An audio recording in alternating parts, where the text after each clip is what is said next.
Olá, seja bem-vinda, seja bem-vindo a mais um podcast do canal Longidade. Eu sou Morgane Rodrigues, uma das cofundadoras deste canal, e vou te acompanhar neste episódio.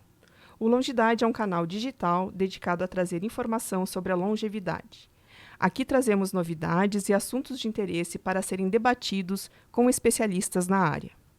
No episódio de hoje, nós vamos falar sobre saúde mental e bem-estar emocional no envelhecimento. É um assunto que eu acho extremamente importante e também instigante, né? Porque eu acho que isso reflete diretamente como a gente vai perceber a nossa qualidade de vida, né? E a nossa satisfação de viver. E eu arriscaria até a dizer que talvez da forma com que a gente vai ser resiliente na vida. Eu acho que a gente vai ter esse intercâmbio. E para essa nossa conversa de hoje, está comigo aqui a querida doutora Elisa Kozaza, que é pesquisadora do Instituto do Cérebro do Hospital Israelita Albert Einstein e professora titular do Programa Acadêmico em Ciências da Saúde do Albert Einstein. Ela foi a primeira fellow do Mind in Life Institute pela América Latina. As áreas de interesse dela são neurociência e comportamento, né, com interesse também em avaliar o bem-estar e performance. Então, muito obrigada, Elisa, por estar aqui hoje no nosso canal. Obrigada, Morgane. É sempre um prazer estar nas suas iniciativas, sejam aqui, seja no hospital. Muito obrigada. Tá bom. Então, como a gente está aqui num canal a gente vai falar de longevidade, minha primeira pergunta é assim, o que é envelhecer bem para você? Envelhecer bem depende de vários fatores, né? Eu acho que a gente pode pensar em alguns pilares. A gente pode pensar em envelhecer bem do ponto de vista de um pilar físico, ou seja, a pessoa conseguir ter uma independência física para fazer as coisas que ela gosta de fazer, que são importantes para ela, né? E a gente percebe que isso tem muito a ver com todo um estilo de vida que a pessoa foi tendo no decorrer das décadas, né? Então, quando a gente pensa em envelhecer bem, na verdade, a gente pode começar a pensar lá na nossa infância. O que é o envelhecer bem na infância? Talvez os pais estimularem essa criança a se alimentar, né, adequadamente, né? Já começar ali a não pôr muito açúcar, muita gordura na alimentação, estimular a criança a fazer atividades criativas, usar a inteligência para pensar, não só estudar coisas formais, desenvolver habilidades motoras, manuais, enfim.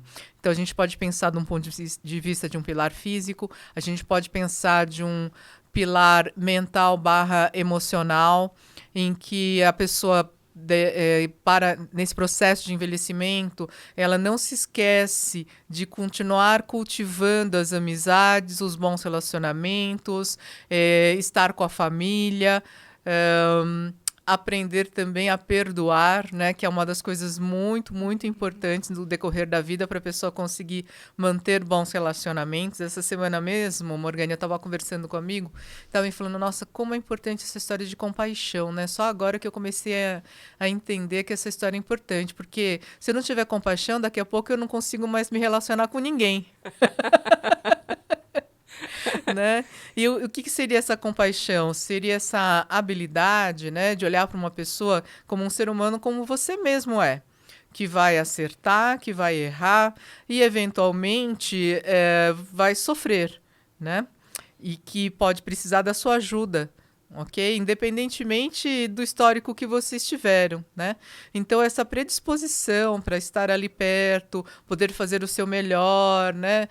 A partir da empatia com as dificuldades que são comuns a todos os seres humanos, é a partir daí que se desenvolve a compaixão e essa habilidade de manter relacionamentos mais saudáveis durante uma vida, né? Tá bom. E eu posso já inferir de tudo isso que vai fazer parte da minha saúde mental e do meu bem-estar emocional enquanto eu estiver envelhecendo. Sim, sim. Enquanto você estiver envelhecendo. Outra coisa que as pessoas não gostam de falar, mas tem um pilar financeiro, né? Então, eu vejo que o envelhecer bem também depende da habilidade que a pessoa teve de alguma maneira, né? Ganhando muito bem ou não ganhando muito bem, saber viver bem com aquilo que ela tem ao seu redor, né?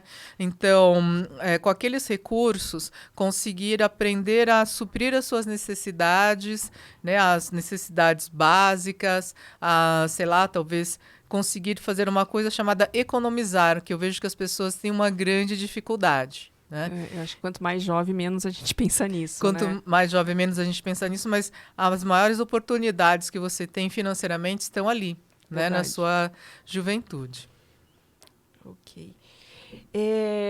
Você foi uma coeditora, né, de um livro que fala de saúde mental e os desafios contemporâneos, né? E nesse livro tem uma parte, uma seção inteira dedicada, né, sobre a pandemia do Covid. Então, esse é o livro, Saúde Mental, Desafios Contemporâneos, né, que eu coeditei junto com a Isabel Vaz. Ele está disponível para você comprar nas lojas, online, enfim, né, é um livro da editora Manoli. E o que você pode nos falar assim, sobre o impacto, né, da pandemia nessa nossa saúde mental e emocional? E eu acho que isso deve ser bem importante também para as pessoas mais velhas, né, que eu acho que foram muito prejudicadas com essa questão de isolamento, de não poder sair de casa, né? De uma forma geral, todo mundo ficou, mas eu acho que minha impressão que eu tenho é que os adultos mais velhos foram mais impactados com isso, né? O que você poderia nos falar, né, sobre esse impacto que aconteceu e como que a gente lida com isso? A questão do isolamento social, né, faz com que houvesse, por exemplo, uma baixa estimulação cognitiva, né? Então, se um idoso estava começando a demenciar no início da pandemia e ele ficou isolado, né, a chance dele ter tido uma progressão rápida desse processo foi maior, né? Por outro lado, os idosos têm até pela sua experiência de vida, ter uma vida já mais calma, eles têm tiveram maior facilidade de aceitar o isolamento do que pessoas mais jovens, né? Então, o isolamento, em termos de sofrimento, parece ter impactado mais adolescentes e adultos jovens, porque eles perderam a oportunidade de socialização, né?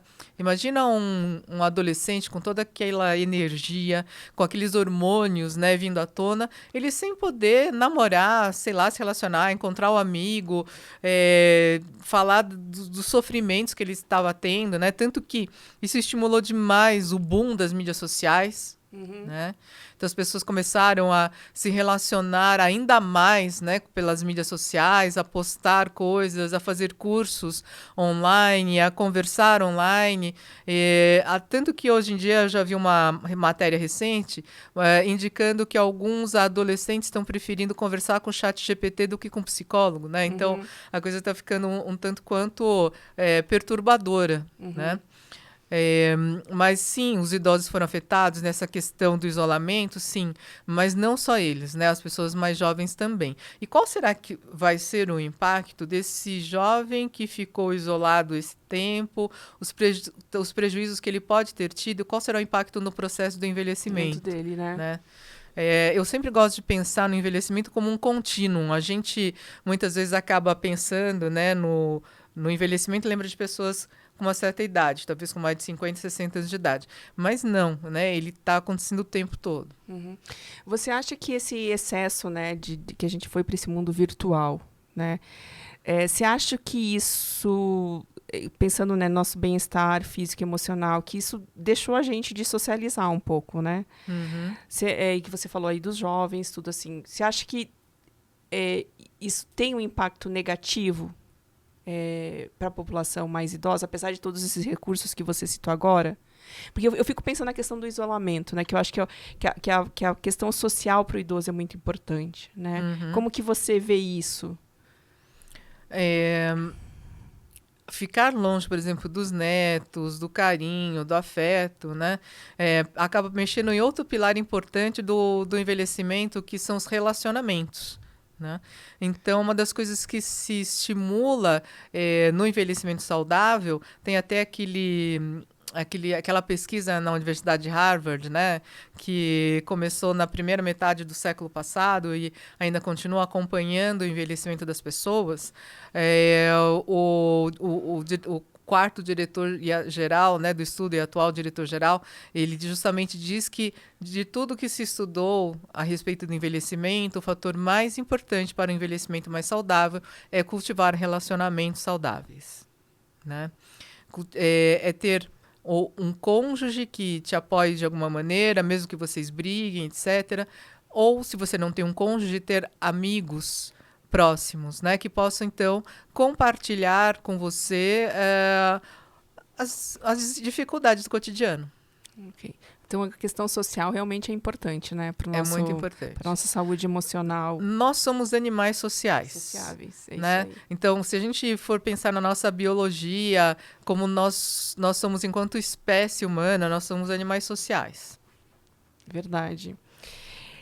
Eu sei que você também tem uma linha de pesquisa em meditação, né? E eu acho que você participou também de alguns estudos sobre o yoga, né? O que você acha que isso acrescenta assim, para o nosso envelhecimento, para o nosso bem-estar? Acho que tem vários fatores que essas práticas podem nos ajudar. Se a gente pensar no yoga, ainda temos o componente físico, né? Que envolve força, né? Tem os exercícios respiratórios, tem a questão do equilíbrio, né? Você tem que aprender a manter uma postura física por um tempo, então você tem todo o benefício físico que o yoga traz. Mas, além disso, nós temos os benefícios mentais que essas práticas contemplativas, como o yoga, a meditação e o tai chi também trazem, que é essa habilidade de permitir que a gente desenvolva uma atenção mais calma. Ajudar a manter a atenção, mas não aquela atenção dependente de autoestimulação, mas uma atenção mais calma, que nos permite perceber as sutilezas da vida, né? Que nos permite também tomar decisões melhores, uma vez que nós vamos poder observar melhor o que está acontecendo antes de falar, eu vou fazer isso ou farei aquilo, né? Tem algumas... dentro dos estudos que nós publicamos, nós vimos, por exemplo, diferenças no córtex cerebral de pessoas, mulheres idosas, que praticavam yoga há pelo menos 8 anos, comparados com mulheres que não praticavam. Os dois grupos com alto grau de escolaridade. Por que eu gosto de ressaltar isso, Morgane? Porque uma das coisas que a gente sabe que mais protege o cérebro é a escolaridade. Chegou um ponto, inclusive, que eu fiquei pensando, será que realmente nós vamos ver diferenças, né? Mulheres que tinham nível universitário foram as que acabaram vindo participar do estudo, tanto no grupo que praticava yoga há pelo menos 8 anos, como no grupo de não praticantes. E esse grupo, e ambos os grupos eram de mulheres que tinham ainda uma independência física, né? Faziam suas atividades diárias. E mesmo assim, nós vimos diferenças na espessura do córtex cerebral em áreas relacionadas à atenção e à memória operacional. A memória, por exemplo, de você conseguir se lembrar do número de telefone, essas coisas assim, né? Na hora que a pessoa te fala.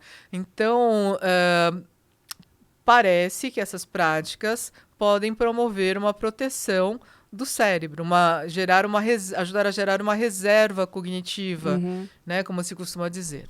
Ok. Nossa, muito, muito, muito, muito interessante. Uma outra linha que você trabalha é sobre gestão emocional. Né? Você poderia falar um pouquinho sobre isso, como que isso acontece? O gestão emocional nas organizações, Cultivating Emotional Balance, é uma pós-graduação que a gente acabou lançando lá no Einstein, que forma instrutores de um programa que foi criado nos Estados Unidos, né, de cultivo do equilíbrio emocional, Cultivating Emotional Balance. O que é esse Cultivating Emotional Balance? Nada mais é do que um programa que traz as práticas meditativas como base para ajudar a pessoa a regular as suas emoções, a conhecer e a regular a expressão das emoções. As práticas meditativas foram delineadas pelo Alan Wallace, que é um dos principais professores de meditação no Ocidente. E a parte psicológica de reconhecimento das emoções e manejo das emoções foram desenvolvidas pelo Paul Ekman e a sua filha Eve Ekman. O Paul Ekman foi um dos 20 maiores psicólogos do século passado. Né?